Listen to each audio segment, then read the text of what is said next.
All right, good morning. Thank you for joining us today. I'm Officer Christian Hancock with the Jacksonville Sheriff's Office Public Information Unit. I'm joined today, as you see behind me, by other local, state, and federal agencies that share in the responsibility of protecting Jacksonville's waterways. Each year around this time, we announce an amplified enforcement activity that will take place over the next few months. This is done in an effort to protect manatees, as well as reinforce the importance of safe boating. We will be enforcing the slow speed zones, the manatee zones, and other applicable laws to include boating under the influence. Federal fines range from $125 to $25,000 and up to 6 months in prison under the Endangered Species Act when it comes to some of these violations. The United States Fish and Wildlife Service is the principal federal agency that is responsible for the protection enforcement activity. Joining us this morning is Dr. Jerry Pinto of Jacksonville University, a respected biologist and marine scientist and advocate for our beautiful waterways. We also have up here behind me Mr. Dan Maloney. He's the Deputy Director of Animal Care and Conservation at the Jacksonville Zoo, Officer Roland Green with FWC, and marine biologist Nadya Gorton with FWC. Jacksonville is the river city and is comprised of approximately 125 square miles of navigable waterways. There are approximately 30,000 registered vessels in Duval County, and many more visit the area annually and use our waterways. Therefore, protecting this valuable asset helps in preserving our quality of life, and it is estimated that more than 120,000 vessels travel our waterways each year. As you may know, Jacksonville is home to a large population of manatees, and ensuring their safety is extremely important. These large, slow-moving mammals are much easier to spot if boaters observe the posted speed limits. In using caution and lower speeds, boaters can avoid striking and possibly killing these creatures. To date, there have been no watercraft-related manatee deaths this year on Jacksonville's waterways. In 2017, there were 19 manatee deaths, 5 of which were contributed to watercraft-related deaths. And with your help, we hope to increase public awareness about manatee zones and the importance of safe boating to keep these numbers to a minimum. Some additional interesting information. In 2017, there were 6 joint manatee protection deployments with the JSO Marine Unit, FWC, U.S. Fish and Wildlife Service, and the U.S. Coast Guard. In addition to those joint efforts, the JSO Marine Unit conducted 106 manatee protection deployments. These were done in an effort to ensure that the public is continuously reminded of the manatee zones and safe speeds for boaters. The media advisory you received included some important links that has a lot of this information available. You can also find this information on our website, JAXSHERIFF.org. At this time, I would like to open it up for our partners to say a few words. I'd like to ask Dr. Pinto with JU to step up and say a few words. Thank you. Hello everybody, I'm Jerry Pinto with Jacksonville University. You may know that for a number of years now, the city and JU have been working together to monitor manatees in the river. And typically when the water temperatures are starting to increase now, we're going to start to see a lot more manatees migrating from South Florida up here. It's not unusual for us to see in excess of 350 to maybe 450 manatees in our waterways. So that's quite a lot of manatees. So we'd like to impress on the public, make sure you keep an eye out for them. They tend to move along the shorelines for shallow waters. If you use polarized sunglasses, like these just general fishing glasses, they help you to see better in the water. So keep an eye out for them.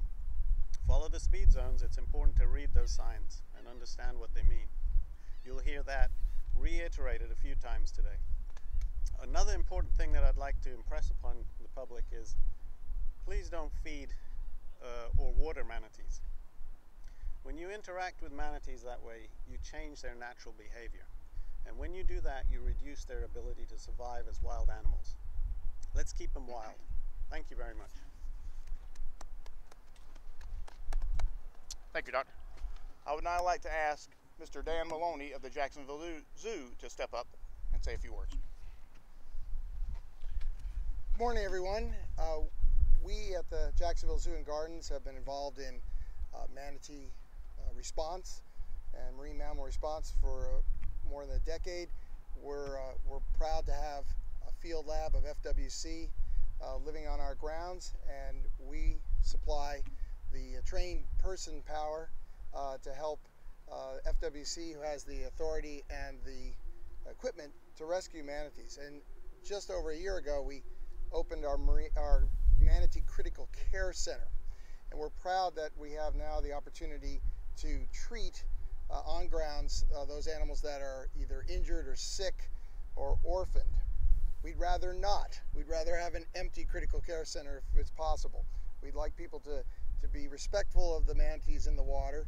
We'd like to make sure that they don't encourage them to be more friendly than they would already want to be. We are glad that we're able to help these manatees. We think it's an important part of our regional conservation work. We're dedicated to helping the species that are threatened and endangered in and around the Jacksonville Zoo and Gardens area. But we want to caution people and let them know that when we're trying to live better with wildlife, they've been here a long time. We want to be in the same places of wildlife, so it doesn't matter whether it's coyotes or eagles or panthers or bears or manatees. We ask that everyone be respectful of all those creatures with whom we share this beautiful part of our state. Thanks very much. Thank you, Mr. Maloney. Now I'd like to ask Miss Nadya Gorton with FWC up to the podium, please. Thank you. I wanted to share with you today a little bit about manatee behaviors that you may observe. One common behavior is manatee surface resting, where manatees may lie level in the water for long periods of time. It's also known as logging behavior. This is completely natural and you shouldn't be alarmed by it, but if individuals do have concerns about a manatee, they can actually call FWC's Wildlife Alert Hotline. A second behavior commonly observed is manatee breeding, known as a manatee mating herd. Well, female manatees are larger than males, and a focal female that's an estrus may have many to multiple males on her. When this occurs, it's a lot of activity, a lot of commotion in the water, but we ask that individuals leave the manatees alone and give them their space. In fact, female manatees may actually beach themselves in order to take a break. This is okay. Do not be alarmed. In fact, we just want people to know that it is illegal to push manatees back in the water. If you observe a manatee that you have concerns with, you can actually call the FWC hotline. We also ask that you call for manatees that are tagged, dead, or injured, and we do have many tagged manatees in the area right now that are being monitored by Sea to Shore Alliance biologists. Manatees are tagged for different reasons. Some are tagged in order to learn more about their behavior or their migration, but what's important too is some of these animals were rescued as orphan calves. When they're released back into the wild, they're tagged so that we can learn and make sure that they are finding the proper feeding sources and finding warm water during the winter months. And here we have a tag with us today so you can see what they look like. This is actually a tag that's a VHF tag for short-term monitoring. Some of the tags that you may see on the manatees out there are more bulbous in shape, but they do have an antenna. They come in a variety of different colors. Most of them say, do not remove. So if you do see a tagged manatee, obviously they're easy to see and track, but give them their space, leave them alone, don't harass them. And these, if you see a tagged manatee, we do ask that you call the hotline and give us that information. So many manatees are out there right now with these tags, again, for certain reasons, for studies. So please give us a call if you do see a tag. This is the tag, this is the tether. It does have a breakaway system. So if this tag were to get caught somewhere, it would break off and the manatee can swim away. So it is not harmful to the animals. Thank you. Thank you, Ms. Gordon. And last but certainly not least, I would like to ask Officer Roland Green with FWC to come up to the podium. Good morning, everyone. Springtime is here and the manatees are back. And boaters will be enjoying these spring days on the water. Manatees are large, slow-moving mammals, and they are difficult to detect underwater. Operators of boats and personal watercrafts can help us by following these basic steps. Wear polarized sunglasses to help spot manatees. Look out for large circles on the surface, which are known as manatee footprints. Look out for their snouts sticking out of the water, and slow down and obey the manatee slow speed zones. Manatee zones and maps can be located on our website at www.myfwc.com/manatee. Click on to protection zones for links to county maps. Finally, FWC asks anyone seeing an injured, distressed, sick, or dead manatee to call our Wildlife Alert Hotline at 888-404-3922. 888-404-3922. Thank you, Roland. Thank you again for coming out today and for helping us educate citizens about this public awareness campaign. I myself or anybody on the panel would be happy to answer any questions if you have any at this time. Seeing none? Thank you. I'm sorry, go ahead. I got one. Sure. A lot of people are going to be out boating when they see manatee or want to see manatees. Is there a safe way for them to, if they see one, approach them and keep a safe distance? Well, they shouldn't approach them, number one. But yes, if they see them, obviously slow down. Speed is what kills manatees in most instances, as you've learned today.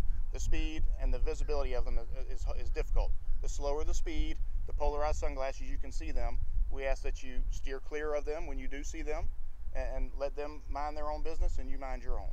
Absolutely. The best place to see manatees? Pictures and that type of thing. Is there a safe way to do that? Yeah, please. If you're interested in seeing a manatee up close, because it's very difficult when you're on the water surface to really get an appreciation of how remarkable these animals really are, come to the zoo. Even though it's not a full-blown exhibit there at the zoo, we do have a portal in one of the tanks that allow people to see the manatees that are being treated. Right now we have 4 animals there.